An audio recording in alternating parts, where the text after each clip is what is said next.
Hello and welcome to another Sunday morning podcast. I'm Ray. This time all about, well, not all about, but mostly about Jubilees, the Queen's Jubilee coming up. Is that next weekend? It's about street parties. We've got a street party arranged. I'm hoping the weather's going to be okay. Looking at it today, it's raining again. We got wind, strong winds, and it's cold. I was going to get the pressure washer out. We bought a new one. I was going to do the front driveway and the back, the patio around the back. But honestly, I'm not going out there and it's cold. There's cold wind and it's spitting with rain. So that's a shame. We bought a new pressure washer and I was looking forward to doing that. Not to worry, plenty of time. I hope there's plenty of time left this summer, if we get a summer. So yes, street parties. Now, Susan came up with the idea originally. Hello, Susan. One or two people asked me if I remember the Queen's coronation in 1953. Well, I was 2 years old, but I do have some vague recollection of tables, chairs, ice cream, hats, flags, and a lot of people. That's all I can remember. So we did do something when I was two in 1953. Email from Paul. Hello, Paul. Paul says he can't remember anything previous to his 5th birthday. So that's a shame. Isn't it funny, this memory thing? I think it must be, I don't know, is it major events? My 2nd birthday wasn't particularly a major event. I was next door on the ladies' front lawn with my mum, and it was my birthday, and she said, "How old are you?" And I said 2. I remember that. My mum has confirmed it. I don't remember a great deal before I was 2 years old. Had an email from Jerry. Hello, Jerry. He says he remembers his 3rd birthday. Okay, what I was waiting for is someone to say, I remember, like my 1st birthday. But no one has said that. However, I've got an email here from Terry. He reckons that he can remember when he was 18 months old. Now, that's going back a bit, Terry, isn't it? But he remembers a particular event. There was a fire, apparently, in the house. And not a major fire. He said his mum's told him about it since, obviously. But the cooker, something on the cooker caught fire, frying pan or something. And he remembers his mum taking him out into the garden, sticking him in his pram, and then going back into the house and fortunately dealing with the fire. He remembers that, and his mother has said he was 18 months old. So that's interesting. Perhaps that was in his mind because, I don't know, his mum perhaps panicked and screamed. So perhaps that's why that stuck in his mind.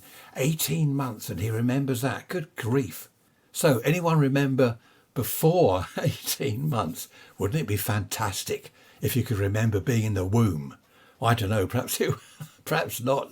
Anyway, let's move on. So it was the Queen's coronation, obviously, in 53. Now, Trisha's dad, that's my wife, her dad, he was a soldier. And he was up in London not as part of the parade, but standing in a row as they all went by, you know, in the horse-drawn carriages and everything. He remembers that in 53. I do remember the Silver Jubilee in 1977. Now, in 76, that was that hot summer here in Britain.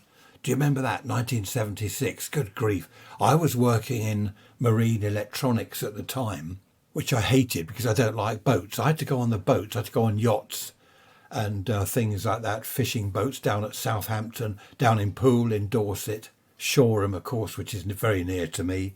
Sort out things like echo sounder, radar, sonar, ship-to-shore radio. Very interesting job, but I didn't like going on the boats.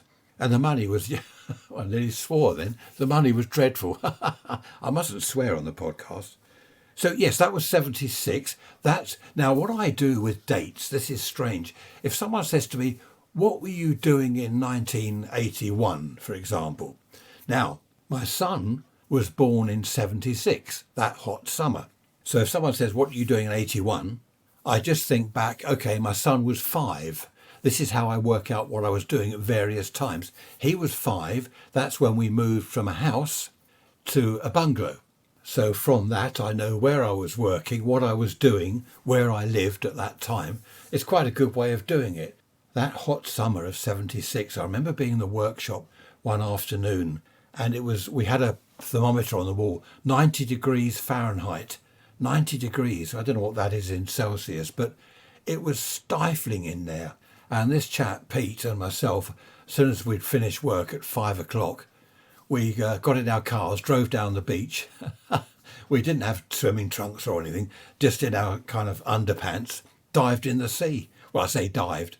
I can't swim. I did, yeah, I sort of jumped into the sea, put it that way. Contradicting myself. Are you listening, Bob? I didn't dive into the sea. I jumped into the sea. He dived. And then he said dove. That's the funny quirks of the English language, isn't it? If you drive or you drove. So you can't say you dive or you dove into the sea. Anyway, that was lovely. I remember that, jumping into the sea and cooling off. Mind you, the sea was hot.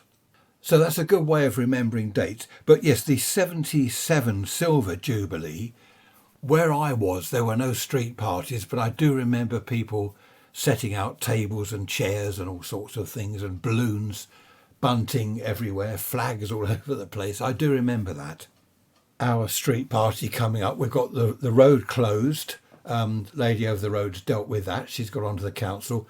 The road will be closed from, 12 till 4. We've got, I've ordered a load of bunting. I'm dealing with the music. So we'll have, I don't know, what shall we have? Things like Land of Hope and Glory and There'll Always Be an England. What else? I don't know. I'll sort out some music. I've got a couple of speakers and a decent amplifier. Then there's food and drinks and all that sort of stuff. As long as the sun comes out. We did have a street party, was it a couple of years ago? I forget what it was about. Nothing to do with Jubilees or anything. I can't remember now. Perhaps it was just an excuse to get together and have a few beers and crack open a few bottles of wine. But it rained. We're all looking forward to the day, and it rained. So people took gazebos out there. We took our gazebo out, set that up on the front driveway. We're all sitting there with coats on. I remember that. It doesn't matter. That's the British weather. That's what it's all about. A little bit of wind and rain isn't going to stop us having some fun. So yes, I think we're all set for that, which will be nice. It's also a nice way for neighbours to catch up on things, because especially during the winter, you don't tend to see much of each other apart from a quick wave and a hello. So it's a good time to catch up with local gossip and whatever. We do have a WhatsApp group and a Facebook page for the road. And I can't remember how many people there are on that, but it's most of the road. Something like 85% of people in the road are on there, which is very useful. So yeah, really looking forward to that. Looking at the sky at the moment, looking at my flag flying up there on its pole, my Union flag. Wind's coming from the west and it's very strong. And looking north from here over the downs, over the South Downs, it is black, low, heavy, rain-laden clouds. That looks like fun. So next was, what have I got here? 1981, Charles and Diana get married. I remember that. Oh, that reminds me. Diana emailed me. Hello, Diane. She says she remembers when she was 2.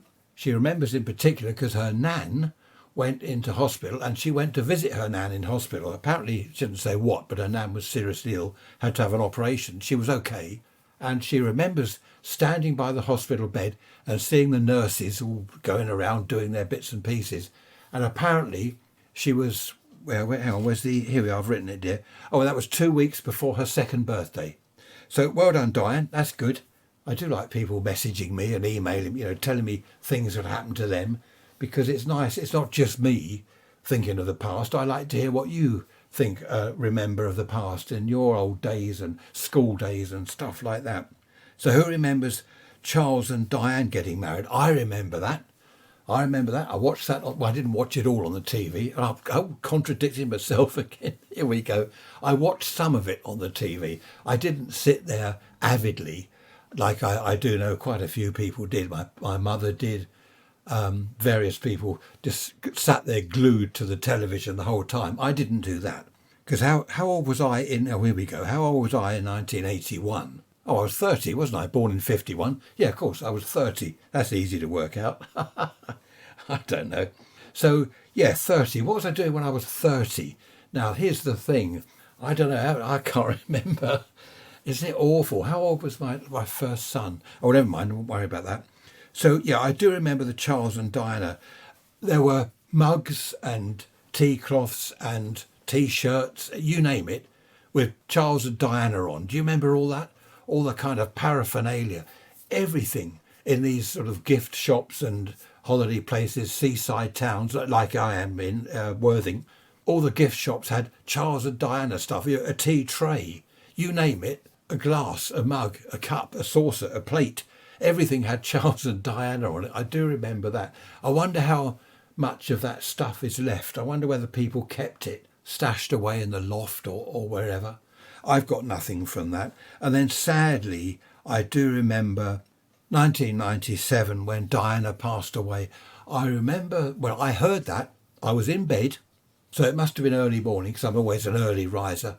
I was in bed and I'd put the radio on by the bed and I heard the announcement, Diana was dead. And I couldn't believe it. I don't think anyone could believe it. I just sat bolt upright, I remember that, thinking I must have misheard that. And as the newsreader chap was talking about it, I realised it was true. She passed away. How dreadful that was, because the whole country was in mourning. It was awful.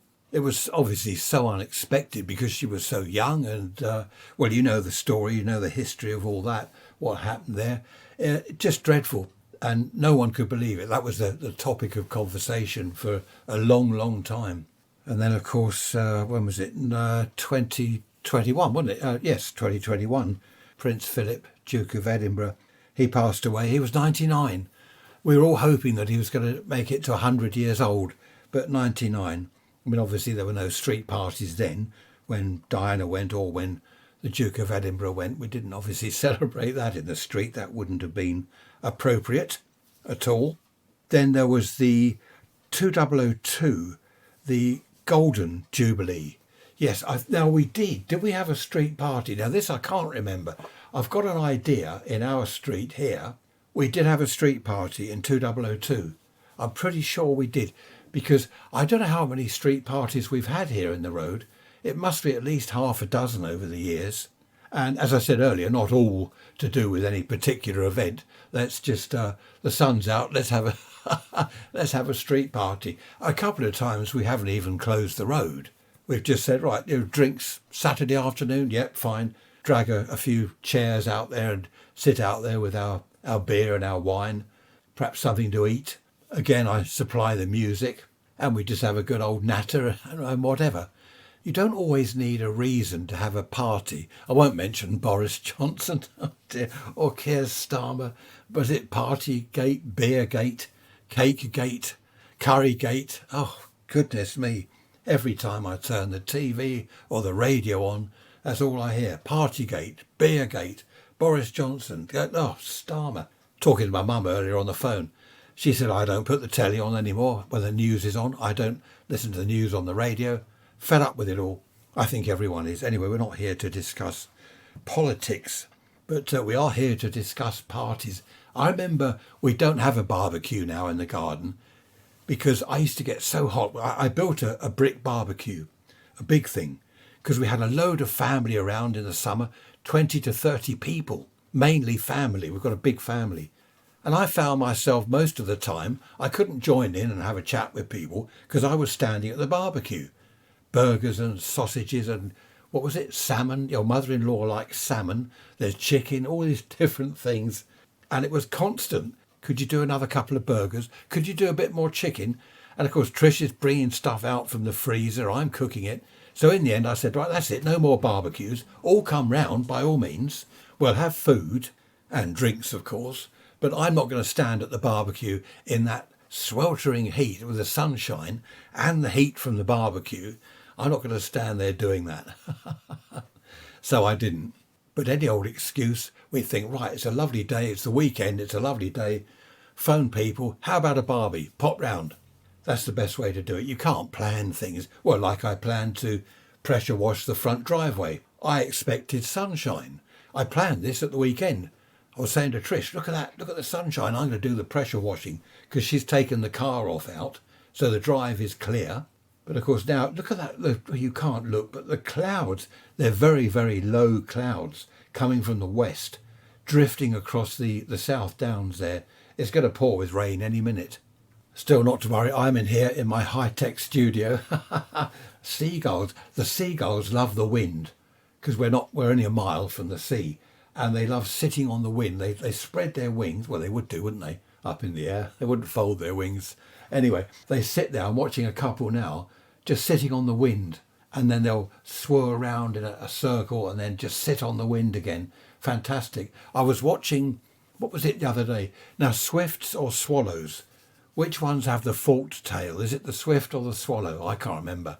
So I don't know what they were. They had the forked tails, and there were a couple of them on that very hot day, and they were going up on the thermals. You know how the heat rises?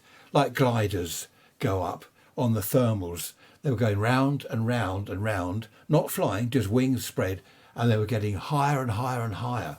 And I was watching them. In the end, I got my binoculars out and had a look. Fantastic. I don't know how high birds go. The air gets thinner, doesn't it, as you increase in altitude. So I don't know how high birds can go. I must look that up. There we are. There's another another bit of useless information for you that I shall find out just out of interest. I do know, I remember my father-in-law saying when the swifts and or the swallows are very, very high, it's going to be really nice weather because they're catching insects up there. Apparently when it's really good weather, insects go higher and higher, so the birds go higher and higher to catch them and eat them. Something like that anyway. Going back to street parties, I don't remember that many as a child. I suppose it's because it was just the main events, Queen things, royalty things like that. Whereas now, as I said, we just have street party for no reason at all. Any old excuse. Sun's out, good, beer, wine, food, let's go. Which is great, I love that. I'm a bit of a recluse, as I've said before, many times. So what I like is, I like people coming to our house. I like that. I love all the family. Every Saturday, we have what we call the cafe. Who's coming to the cafe this Saturday? And we've got mother-in-law and sister-in-law and brother-in-law and all sorts of people, kids, grandkids and all babies and stuff. It's great fun, most Saturdays. So I look forward to that, especially in the summer when we can all be outside. But even in the winter, we do that. We have the coal fire going. And because of the little ones, we've got a huge fire guard to keep them from falling into the fire. We don't want any tragedies like that going on. And also some of the adults. Some of the adults have got what we call the klutz gene. They're forever tripping over things, bumping into things, bruising themselves. So yes, I like people coming here because that means I don't have to go out.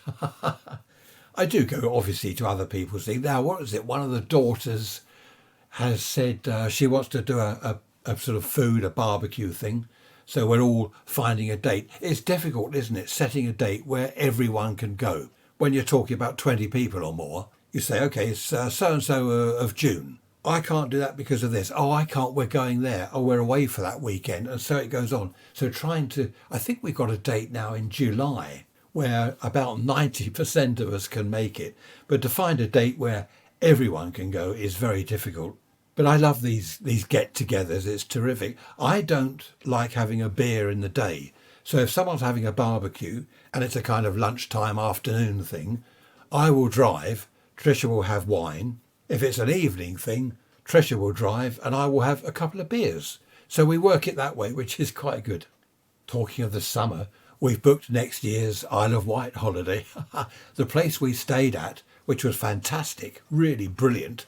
If you book straight away for next year, you get quite a good discount. So we've done that. We've booked a week on the island next May, May 2023. That's mum-in-law and her friend, and of course Tricia and myself.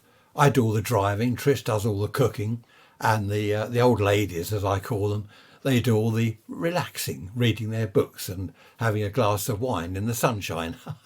Excellent. It's really nice. I like that sort of holiday. I think I've done pubs and clubs. I used to go on holiday to Spain, Portugal, Greece, all that sort of thing. That, it's great fun when you're young. But now I really don't want to go to airports. I like flying. I hate airports. And also I don't want to spend evenings clubbing and drinking. I'll have a couple of beers, of course. But the Isle of Wight is just so easy. We nip down to Portsmouth, get on the ferry and we're there. Holiday starts when we're on the ferry because we have a cup of coffee, look at the view at the Solent, all the ships and everything going on, all the sailing boats whizzing around. Great fun. It's only what's the crossing, 45 minutes, something like that. And then we're on the island. Of course, I'm always joking to the kids, we need passports. Really, you need a passport to go to the Isle of Wight? No, of course we don't. Do you know, it's getting dark in here. I'm going to have to put the light on in a minute. Good grief, you'd think it was midwinter. Looking out there at the sky, the wind, the old flag's going mad. It's a Union flag, not a Union Jack. Apparently it's a Union Jack when it's at sea, because it's on the, what is it, the Jack, I forget what, Jack mast, I forget what it's called now, stone the crows. Anyway, it's a Union flag when it's on land, and a Union Jack, Jack staff, isn't it? When it's on the Jack staff on the ship or the boat, I don't know. Email me and tell me. raisrants@protonmail.com. Raise rants, all one word, at protonmail.com. Looking at a bird over there sitting, no, a feathered type, sitting on the TV aerial. You don't get women sitting on TV aerials. He is enjoying the wind. He's having to cling on though, because he's getting blown around all over the place. We've got now so many birds in the back garden. I've built this sort of cage and this huge bird table thing with netting all round it, this cage, so only the small birds can get in there, because we had seagulls, magpies, pigeons, rooks, huge birds that were just coming down taking all the food, and the little ones didn't get a look in. So now we've got this cage idea, and it is full of sparrows and starlings, absolutely full of them. In fact, we've got too many. That might sound odd, but we really do have too many. We went down to the garden earlier when I had to get something out of the shed, and I said to Trish, this is like a Hitchcock, isn't it? The film, The Birds. We're going to get attacked. They'll all be coming and bashing the house and coming down the chimney. There are that many, because we were spending a fortune on bird food and bread when it was the larger birds, and I thought, well, the cage will at least halve the cost of feeding all these birds. It hasn't. The sparrows, there are that many, they're eating as much, if not more, than the larger birds did. But it's great to see them. We sit out on the patio watching them. It's fantastic. And the squirrels, of course. The sparrows really do man up to the bigger birds. If a sparrow's got a piece of bread, and he'll fly onto the shed roof with it, and you get one of the bigger birds come up trying to take it, the sparrows won't have it. They kind of man up and face up to these big birds. And I saw a sparrow the other day, he chased a pigeon away. And the squirrel, he's not frightened of anything. Even the big rooks that come up, the squirrel will just see them off. Yeah, good fun. We got 3 or 4 squirrels, I think. Haven't seen any hedgehogs. Our tadpoles, must mention the tadpoles. I must look it up. How long before they grow into frogs? Our tadpoles are getting bigger and bigger, but they still don't have any legs. Perhaps they're going to be legless frogs. Legless frogs, oh, don't. Talking of birds, as in girls or women, which I wasn't, I was talking about the feathered type. There was a big row going on Twitter the other day. Some chap called this girl a bird. I can't remember the sentence, but he was calling her a bird. Not in a bad way. He was just saying, I like birds like you or something. And she took umbrage. She went back to him, don't you call me a bird. I'm a girl. I'm a female. I'm not a bird. Anyway, I wasn't referring to girls or women. I was referring to I think it was a blackbird. We've got a blackbird. Aren't they loud? There's a huge fir tree in someone else's garden, a few doors away. And there's this blackbird that sits there singing from 4 in the morning. Do you know, this morning they started at 5 to 4, the dawn chorus. And this blackbird is so loud. I reckon he's got a microphone and an amp and a big speaker up in the tree. It's that loud. Then we've got the great tit. He sits up right at the very top of this fir tree. There's a branch sticking out of the top which curls over a bit so it's horizontal. And this great tit sits up there doing his soaring sound. It's a kind of like he's sawing wood. It's great to see them. We do mainly sparrows and starlings, but we do get some of the great tits coming. I think there are 2 or 3 I've seen, which is nice. Trisha's uncle, he lives on a farm out in the sticks. Oh, wonderful. The birds he gets there wandering around the garden. There are pheasants. We've seen there woodpeckers, is it green woodpecker? Loads of different birds. I can't remember them all. Finches and great tits and all sorts of stuff. Absolutely fantastic to see. And he puts out a lot of food. They've got feeders all round their garden. And he puts out a load of food. That's where I got the idea of the cage from. He's put all this wire netting round them because the larger birds will just take the lot. I'd like to live on a farm. Must be fantastic. No neighbours. The only neighbours you've got are animals, birds. Wonderful. In the field at the end of the garden, that's full of cows. There are sheep up there in another field that you can see not far away. Really nice. They had a neighbour. Someone moved in, a new neighbour moved in, and apparently they complained to the farm because the cows, can you believe this? The cows, when they were giving birth, having their little cows, they were making a noise. And people were moaning because the cows were making a noise when they were giving birth. Oh, we didn't move here for that. We moved here for the countryside. Well, you moved next to a farm, you idiot. And they're moaning about oh, dear me. There was someone that moved near Trisha's school when she was young. They built a block of flats right next door to the school. So, of course, they built the flats. Everyone moved in. And then the people in the flats were moaning at the school. Can you keep the kids quiet at playtime? Can you tell them to stop shouting and screaming? Idiots. If you move next door to a school, what do you expect? I like hearing kids anyway. I like hearing kids having fun and laughing and shouting. It's great. We used to have a load in the street. They've all grown up now and not been replaced. I don't know, been replaced.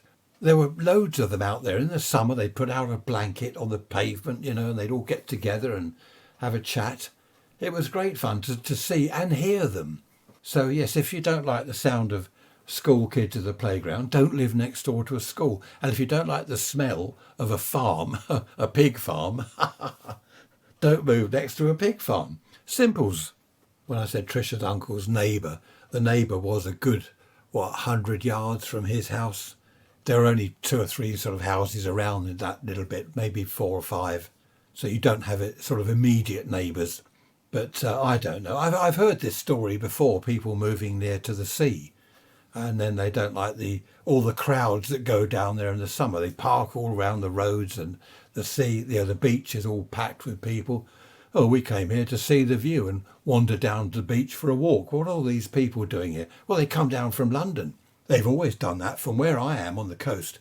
London is 50 miles from here, directly north. Only 50 miles. You can get a train direct from Worthing to Victoria or London Bridge. The drive up, you've got the A24 or the A23, which is the M23, most of it. It doesn't take long, so people drive down to the coast in the summer from London, as you would. You want to see the sea, have a swim, fish and chips at Brighton on the seafront there, nothing like it. Oh, there's something else happening soon. It's on the road, out the end of our road.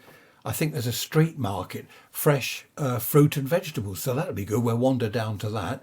I don't know whether they're closing part of the road for that. There is a kind of precinct bit where perhaps they're doing it there. But that'll be good, just at the end of our road, wander down there, get some fresh fruit and vegetables.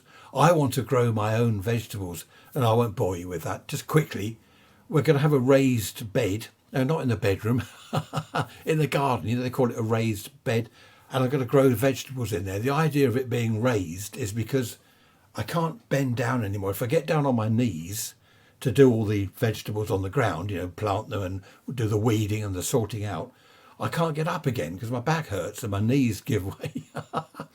So I'm going to make this raised bed idea so I can just stand there doing everything. And of course, slugs that eat everything in sight. We've just bought some marigolds.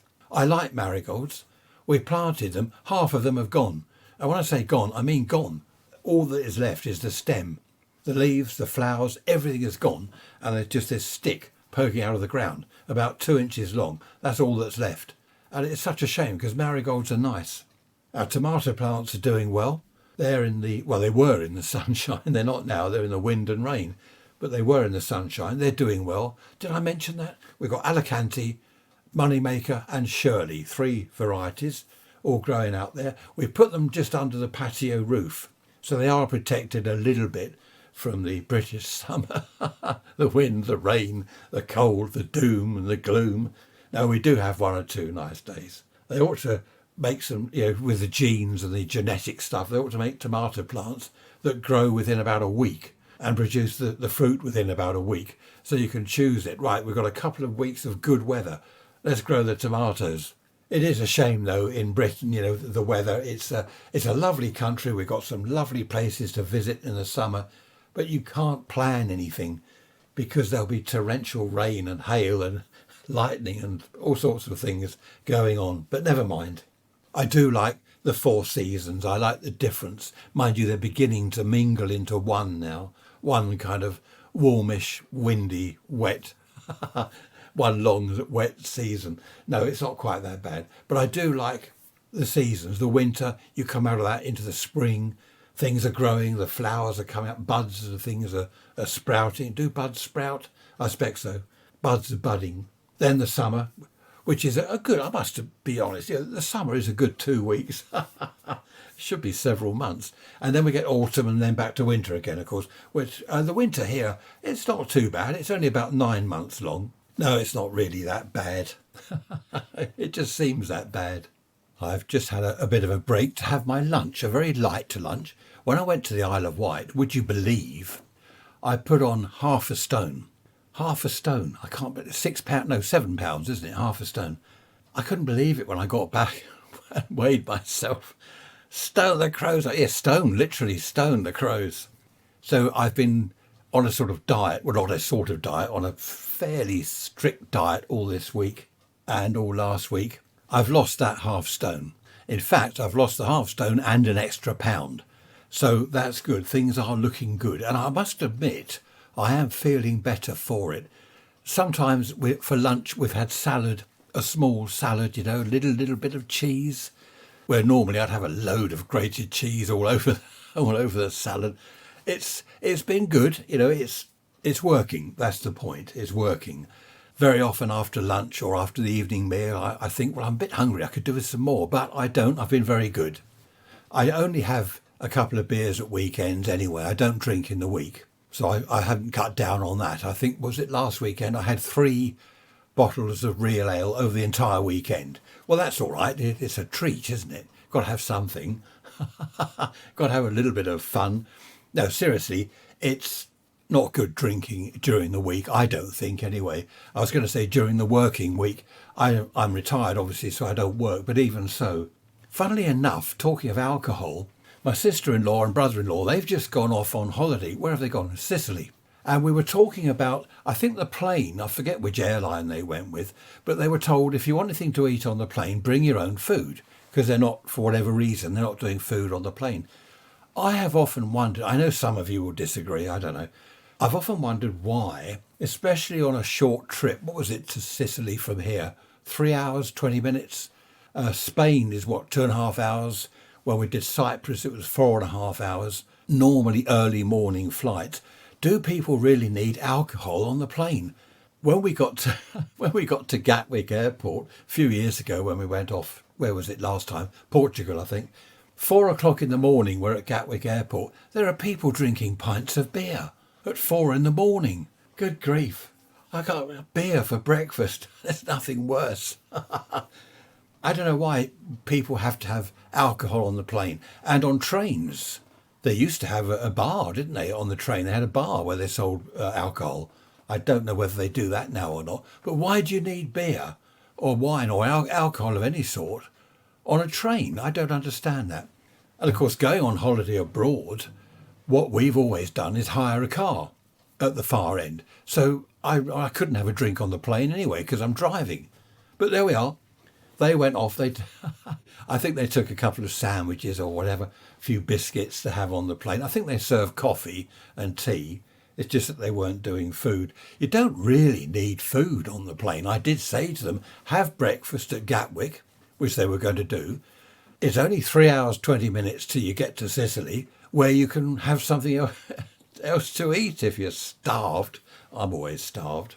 So I don't know why they have to have food on planes when you're just nipping down the road. I wonder whether, does that happen in America? Because my son lives in America. He's always nipping from state to state on aeroplanes. I must ask him, or perhaps one of you would email me. I know we have several listeners in America. Do they serve food on the plane? If you're popping over from, say, I don't know, California to Texas on a plane or wherever, do you have food and alcohol and stuff? I don't know. So there we are. That's my rant about planes. No, alcohol, though, seriously.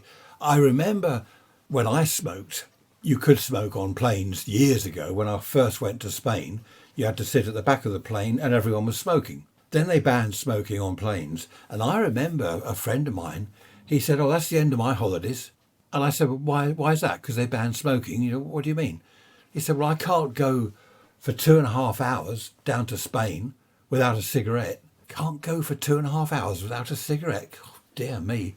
When you let cigarettes rule your life like that, it's time to give up. That's when I gave up. I remember we were, I can't remember where we were going, but I remember we were going somewhere and I wasn't able to smoke for a few hours. And I thought then, cigarettes have got the better of me. They rule my life. And I stopped. My father-in-law, he stopped decades ago when they got to, I think he said it was 3 shillings a packet.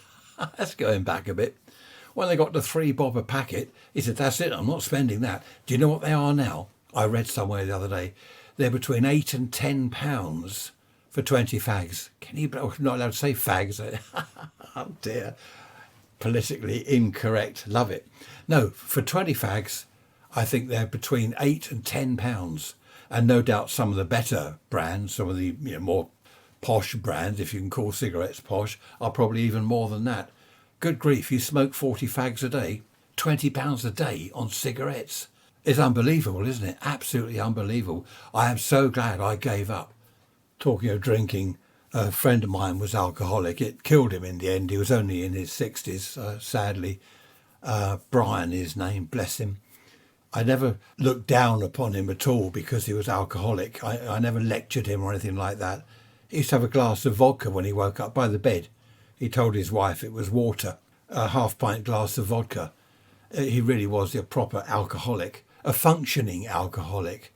He was able to communicate with people. He didn't let himself go totally. I felt sorry for him because it was, as he said, it was a disease. He said to me, it's a disease. He said, I've got it and I can't get rid of it. He didn't know how to stop. He got into it because he was a musician. And all the musicians would, the orchestra, they'd all have a drink in the bar afterwards, after whatever they'd done, the show or whatever. And it went from there. Just drink more and more. You get used to it, drinking every night. Start drinking lunchtime. And then, of course, start drinking in the morning. And then it's alcoholic. So it's the same with smoking. I don't look down upon someone because they smoke or they say, well, I can't give up. I've got to carry on smoking. It really is difficult to give up. They reckon smoking is more addictive than heroin, being addicted to heroin. Smoking is more addictive. So it is difficult to give up. I did it. I had a great deal of support from friends and family. And also, I went to the doctor and I told him I want to give up. And he said, right, we have a nurse that holds this no smoking thing, clinic. And they put me on Champix. I think I mentioned this before. I won't bore you with all that. But if you want to give up smoking, go and ask your doctor for Champix and see what he says. It really did work for me. Fantastic. I was only on it you meant to be on it for 3 months. I was only on it for a month and a half. And I stopped taking the tablets. And the nurse said, you can't do that. And I said, well, I've stopped smoking. So, and I've never looked back. So that's good. But yeah, Brian, bless him, he was a lovely chap. But he passed away. When I went to see him in hospital just before he died, he just didn't look like the same person. Awful, all his organs and that. Anyway, we don't want to worry about that. Bless him, that was a long time ago. Hopefully he's in a better place now. Anyway, talking about aeroplanes, I'm never flying anywhere again. Trish and I have agreed we don't want to go abroad again. Can't be bothered with it. All the airport business, the queuing up and the luggage and the waiting at the gate, I just can't be bothered. Then you get on the plane and they'll say, there's a bit of a delay. Well, how long is a delay? An hour later, sorry about this, we hope to get a slot to take off soon. And I have heard of people, they've been sitting on the plane for 3 hours. Now you expect to sit on it for 3 hours if it's up in the air flying, but not when it's still on the ground at Gatwick Airport. Anyway, yeah, I'm not flying again. I can't be bothered with it all. Don't get me wrong. It's not that I don't want to go abroad. If there was a teleport system like Star Trek, beam me up, Scotty. If I could go down the road to our local teleporter, go in there and say, right, I want to go to Spain. Yep, okay, £5. £5. Stand in the teleport machine. A second later, you're stepping out of the teleport machine, the other end, somewhere in Spain, into the sunshine and sangria. Do you remember sangria? It was awful. I did read what it was. It's wine and something. Is it fortified? No, that's port. It's fortified wine. I don't know. Anyway, sangria, it's dreadful stuff. It's like alcoholic Ribena with a horrible taste. But if there was a teleport system like that, I wouldn't mind going. And of course, the other thing, I mean, Gatwick is only, 30 miles up the road from me, not much further than that. If you go by train, you've got to lug all your cases round to the station. If you drive, which doesn't take long at all to drive to Gatwick from here, you've then got to pay for parking, which is a rip-off. Well, it was a rip-off last time I went. It cost a fortune. So I don't know. It's getting to the airport and getting back from the airport, all the stuff in the airport. Anyway, don't worry about all that. I'm only going to the Isle of Wight in future. But a teleport system would be good. Can you imagine? You go into the teleport shop and say, right, where do you want to go, sir? Sydney, please, Australia. Yep, there we are. Step in there. And within a second, you're stepping out and you're in Sydney. Do you think that'll ever happen? No, neither do I. Just been up to the tip with a carload of rubbish. I don't know where all this rubbish comes from. Honestly, the roads, the potholes, I won't go on about that because this isn't a pothole episode, but stone the crows, the state of our roads in this country, absolutely abysmal. The weather's not much better than the roads, that's abysmal as well. Anyway, I can't say it, Plantnum Jubilee for the Queen coming up. Talking to some neighbours this morning about that. It's the next day now, by the way. We've moved on 24 hours. Neighbours are all looking forward to it, as we are. Oh, by the way, a bit of news. You know, I've just got back from the Isle of Wight, our week over there, which was rather nice. Middle daughter contacted us last night. Do you want to go to the Isle of Wight for a week? Her and her boy, our grandson, who's now 7. So, of course, our immediate response was, yep, we're up for that, let's go. So we're going there in July. I think they're booking that today, I think. I leave that to Trish and daughter. I don't get involved in things. I do the driving. So that would be great. Another week in the Isle of Wight. Well, I think this one's 5 days, not quite a week. Really looking forward to that. Just going back to street parties, I was thinking in the night when I was there awake, looking out of the window. I do that. I don't draw the curtains. I like to see the sky. The Sky at Night, Patrick Moore. Do you remember that? That was great. He was a brilliant chap. And now I forget what I was thinking. Oh, that's right. I was thinking about street parties in the old days. I have a recollection, well, not vague. When I was about 8, I think I must have been 7, 8 or 9, there was a street party down the road, not in our road, but the road at the end of our road. I remember hearing a lot of kids and stuff going on and music, and I wandered down there to have a look. In those days, when you were 8 years old, you could wander off down the road and you didn't have to worry. And I remember going down there and there's all these kids. What it was someone's birthday party, a child's birthday party. And I remember standing there looking and thinking, oh, wow, look, they've got jelly and ice cream. I don't know whether they closed the road, but there were tables and chairs and bunting, all sorts of things, just for a child's birthday party, which I thought was quite amazing. My birthday parties were a bit of jelly and ice cream at home with a couple of friends round. No, they were actually better than that. But this lady saw me, this large lady. This was the 50s, bear in mind. She had this big apron, like a big pinny, and a headscarf. They wore headscarves in those days. Like, what is it? I can't think of anyone on the telly. Nora Batty, possibly. Anyway, she said to me, you haven't got a drink, dear. And she gave me a fizzy drink. Then she said, come and sit at the table, don't stand there. She thought I was one of them. So I sat at the table. I knew one or two of the kids from school. And, we're chatting away. And I was served with jelly and ice cream and bits of cake and whatever else they had. Terrific. And I remember going home, must have been about an hour later. My mum said, all right, what have you been up to? Been over the woods? I said, no, I've been down the road. There's a party. And she said, a party? I heard some music.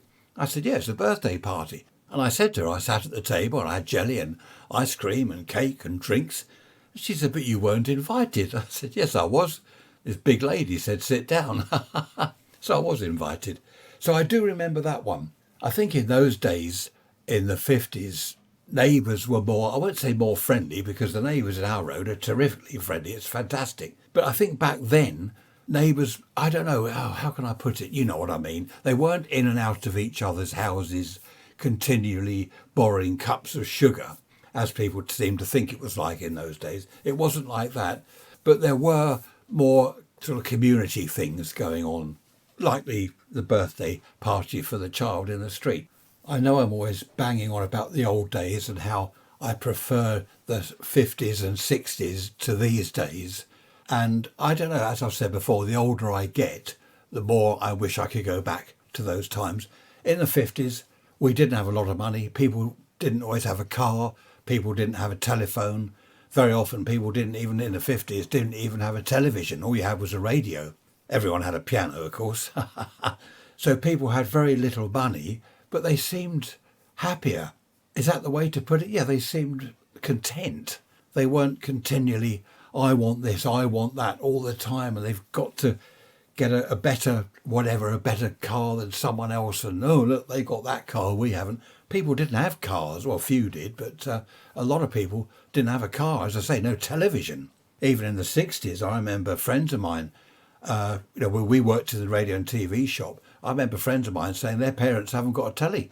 And that's the 60s, when colour TV came in. When was that? 67, I think, colour TV. It wasn't such a, to use that word, a rat race. It wasn't such a rat race back then. I suppose the cars that were on the road didn't have the acceleration that they do now, didn't have the top speed that they do now. So people couldn't race around in their cars going from one place to another.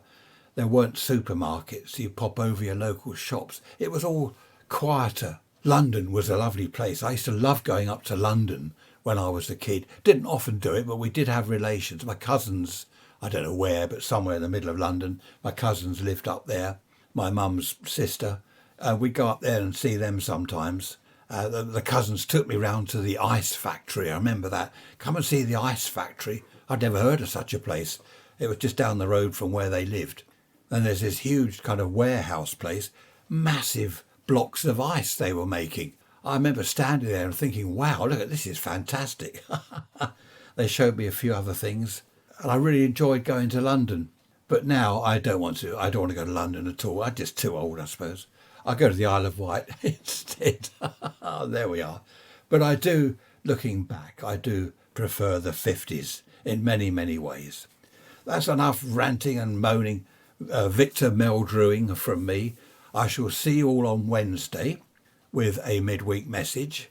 Don't forget to email me, raisrants@protonmail.com.